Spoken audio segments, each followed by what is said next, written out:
திருக்குறள். குறள் 1. அகர முதல எழுத்தெல்லாம் ஆதிபகவன் முதற்றே உலகு.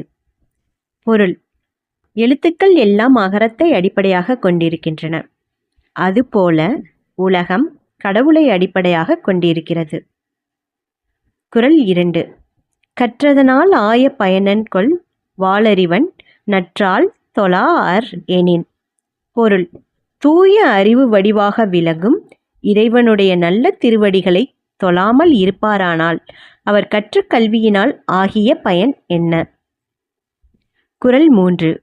மலர்மிசை ஏகினான் மானடி சேர்ந்தார் நிலமிசை நீடு வாழ்வார். பொருள்: அன்பரின் அகமாகிய மலரில் வீற்றிருக்கும் கடவுளின் சிறந்த திருவடிகளை பொருந்தி நினைக்கின்றவர் இன்ப உலகில் நிலைத்து வாழ்வார். நன்றி.